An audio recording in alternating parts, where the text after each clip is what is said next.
সুতরাং আপনারা সেই স্ট্যান্ডে থাকুন, নির্বাচনের আগে যে স্ট্যান্ডে ছিলেন সেই স্ট্যান্ডে থাকুন।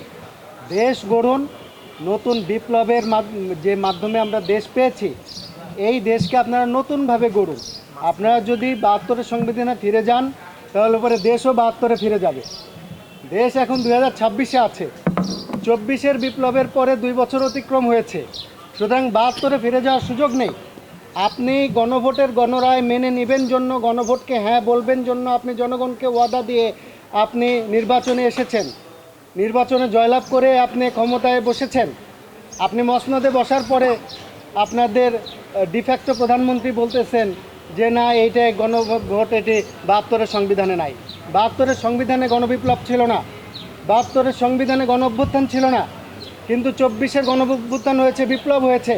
ছাত্র জনতা, কৃষক জনতা, শ্রমিক জনতা, পেশাজীবী জনতা, দেশের আপামর জনতা রাস্তায় নেমে এদেশের ফ্যাসিস্টদেরকে বিদায় করেছে।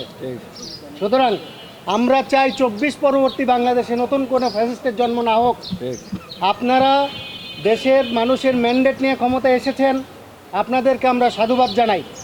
আপনারা বিপ্লবকে সামনে রেখে রাষ্ট্র পরিচালনা করেন, দেশ গড়েন, আমরা আপনাদের সঙ্গে থাকব, সহযোগিতা করব। কিন্তু যদি গণভোটের গণরায়কে উপেক্ষা করে আপনারা ৭২-এ ফিরে যেতে চান, তাহলে আমরা বলতে চাই এদেশের ছাত্র জনতা, এদেশের শ্রমজীবী পেশাজীবী জনতা, এদেশের আপামর জনতা বসে থাকবে না। 24 তারা কিছুদিন আগেই ঘটিয়েছিল, 24-এর রক্ত তাদের এখনও শুকায় নাই। এই অশুকায়িত রক্ত নিয়ে তারা হয়তো আরেকটা 24 ঘটানোর জন্য পথ বাড়াবে।